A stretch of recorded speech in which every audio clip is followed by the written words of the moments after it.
हरे कृष्णा. श्रीमद भगवद गीता जशी आहे तशी, अध्याय 5वा. अध्यायाचं नाव आहे कर्म संन्यास योग. आपण आज 8वा आणि 9वा हे एकत्र श्लोक आहेत ते वाचायला सुरुवात करणार आहोत. त्याआधी श्रील प्रभुपादांना प्रार्थना करूया. हे श्रील प्रभुपाद, आम्ही भगवद्गीता हा ग्रंथ वाचून समजून घेण्याचा प्रयत्न करीत आहोत, त्यासाठी आम्हाला आशीर्वाद द्या. धन्यवाद प्रभुपाद. श्लोक वाचूया 8 आणि 9.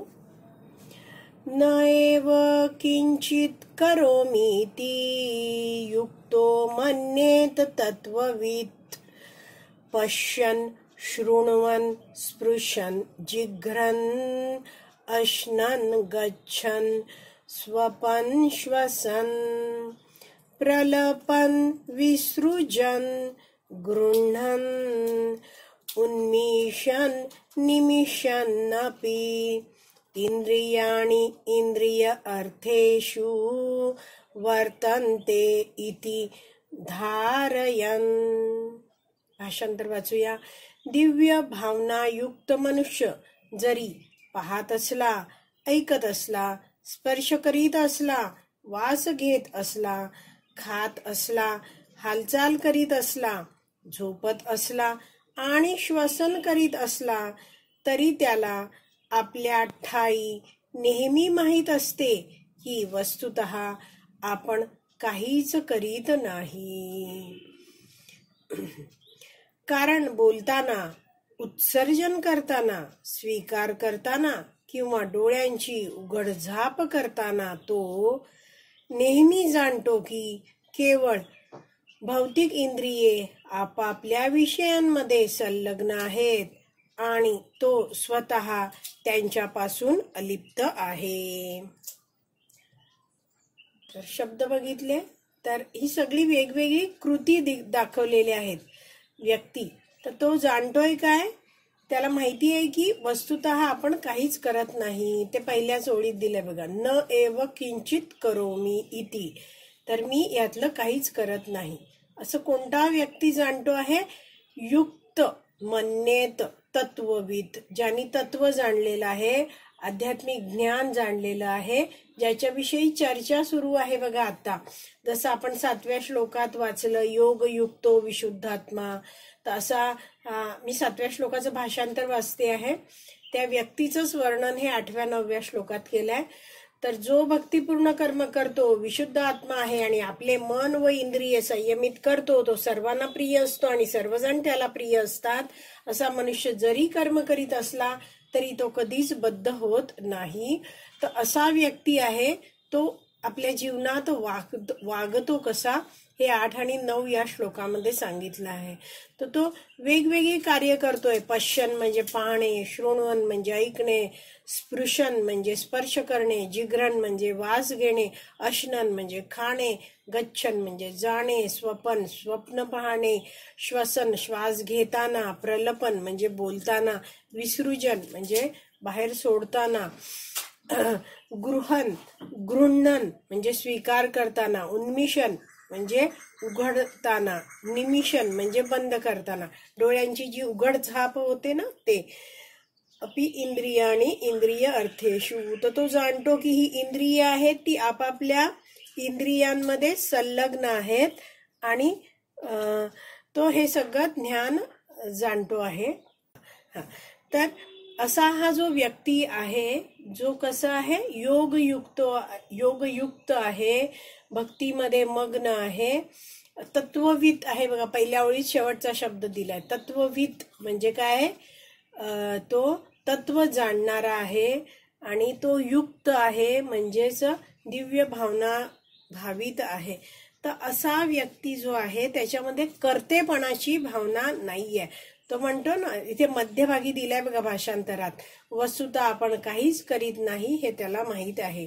म्हणजे कर्तेपणाची, मी करतो म्हणून हे सगळं घडतं, माझ्यामुळे सगळं होतंय, असा त्याला भाव नाहीये. तर ह्याला इंग्रजीत म्हटलं जातं state of being an observer. म्हणजे तो काय, फक्त असा ऑब्झर्वर म्हणजे बघणारा आहे. म्हणजे काय ते आपल्याला विविध उदाहरणांनी वैष्णवाचार्यांनी समजावलंय, ते जाणून घेऊया. की समजा एक व्यक्ती आहे, तो कारने चालला आहे, तर टायर जेव्हा पंक्चर होतं तेव्हा हा व्यक्ती असा विचार करतो का मी पंक्चर झालो? नाही, तो जाणतो की ही माझी गाडी आहे आणि ही गाडीचं चाक पंक्चर झालं आहे. तर तसंच हा जो तत्वविद व्यक्ती आहे तो जाणतोय की मी आत्मा आहे, मी या शरीरापासून, हे ज्या शरीराने केलेली जी कर्म आहेत, कार्य आहेत, त्यांपासून मी भिन्न आहे. तर एकदा एक वैष्णवाचार्य समजावत होते की काही भक्त कारमधून चालले होते आणि त्यांच्या बाजूने एक बस गेली. तर बसमधला एक व्यक्ती आहे, त्यांनी थुंकी टाकली बाहेर. तर ती थुंकी उडून हे जे कारमधून भक्त चालले होते त्यांची जी पुढची काच असते, ड्रायव्हरच्या पुढची काच, त्याच्यावरती थुंकी पडली. तर हे भक्त होते, ते शांत राहिले. त्या ड्रायव्हरने लगेचच ते ऑटोमॅटिक पाणी निघतं ना बाहेर, तसं काढलं, वायपरनी सगळं साफ केलं, झालं, काच स्वच्छ झाली आणि प्रवासांचा पुढे सुरूच राहिला. म्हणजे हे जे व्यक्ती, जे प्रवास करणार होते, सगळे भक्त जाणणारे आहेत काय की आपण गाडीपासून भिन्न आहोत, हे त्यांना ज्ञान आहे. पण जर एखादा व्यक्ती गाडीशी खूप आसक्त आहे तर मग तो ओरडला असता, अरे तू माझ्यावर का थुंकला? तर खरं तर माणसाची थुकी त्या गाडीवर पडली आहे, त्या व्यक्तीवर नाही. आणखीन असा प्रसंग आहे की एक गाडी आहे आणि दुसऱ्या मागच्या गाडीने जर थोडा धक्का लागला पहिल्या गाडीला, तर पहिल्या गाडीतला जो माणूस आहे, जो आपल्या गाडीशी खूप आसक्त आहे, तर तो काय ओरडतो, अरे मला का तू ठोकलंस असं. तर खरं तर त्या व्यक्तीला ठोकलेलं नाहीये, त्याच्या गाडीला ठोकलेलं आहे. तर जेव्हा आपण एखाद्या गोष्टीशी खूप आसक्त असतो तेव्हा आपल्याला त्या गोष्टीला काही झालं तर आपल्याला वाटतं आपल्यालाच काहीतरी झालं आहे. तर इथे हा व्यक्ती आहे तो कसा आहे, सगळ्या ज्या क्रिया घडत आहेत त्यांच्याकडे तो त्रयस्थ नजरेने पाहतोय. तर आपण सुद्धा जर त्रयस्थ नजरेने आपल्या जीवनात, आपल्या शरीरात वेगवेगळ्या क्रिया घडत असतात त्याकडे पाहिलं तर आपल्या लक्षात येतं की बऱ्याचशा ज्या क्रिया घडतात शरीरात त्याबद्दल आपल्याला नीटपणे ज्ञानच नाहीये. जसं आत्ता वैष्णवाचार्य समजवतात की जेव्हा आपण बोलत असतो, आता आपण हे उदाहरण माझ्याशी कनेक्ट करूया की मी आता काहीतरी विचार करते आणि तुमच्याशी बोलतेय, पण हे कसं घडतंय, कसे माझ्या मनात विचार चाललेत आणि ते जे मनातले विचार मी मुखाद्वारे कशी बोलतेय हे मला समजत नाहीये, पण बोललं जातंय आणि तुम्ही सगळ्या जणी ऐकता आहात आणि तुम्हाला माझं बोलणं जे आहे ते समजतंय, पण कसं समजतंय हे आपल्याला माहिती नाही. म्हणजे ती प्रोसेस, ही कृती काय होते ती कळत नाही आपल्याला. जसं आपण रात्र झाली की झोपायला जातो, पण झोप कशी लागते आपल्याला माहिती नाही. सकाळी आपण कसे जागे होतो, म्हणजे कशामुळे आपल्याला जाग येते आपल्याला माहिती नाही. मग आपल्या हृदय, आता आपण इतका वेळ गेले 10 मिनिटं बोलतो आहोत, पण आपलं हृदय किती वेळा धडधड करत आहे ह्याच्याकडे आपलं लक्ष नाही आणि हे धडधड करतंय ह्याची आपल्याला जाणीव पण नसते, आपल्या लक्षात पण येत नाही, पण ते कंटिन्यू सतत धडधड धडधड असं करत असतं. पूर्ण शरीरभर रक्तपुरवठा केला जात असतो, पण कशा प्रकारे हा रक्तपुरवठा चालतोय ते आपल्याला काही जाणीव नाही. आपण आपलं जीवन जगत असतो आणि बाकी हे शरीरात सगळी कार्य घडत असतात. ही कार्य जी आहेत ती अगदी प्रत्यक्ष आपण पाहत नसलो शरीरात घडणारी, तरीही आपण काही गोष्टींचा अनुभव घेऊ शकतो. जसं आता हे हृदय आपलं धडधडत आहे, तर ते आपल्याला असं हृदयाजवळ आपण कान नेला किंवा हात ठेवला तर आपल्याला त्याची जाणीव होते. कान नेला तर धडधड ऐकू पण येते. अन्न खाल्लंय ते पचलं की नाही तेही आपल्याला समजतं अनुभवाने.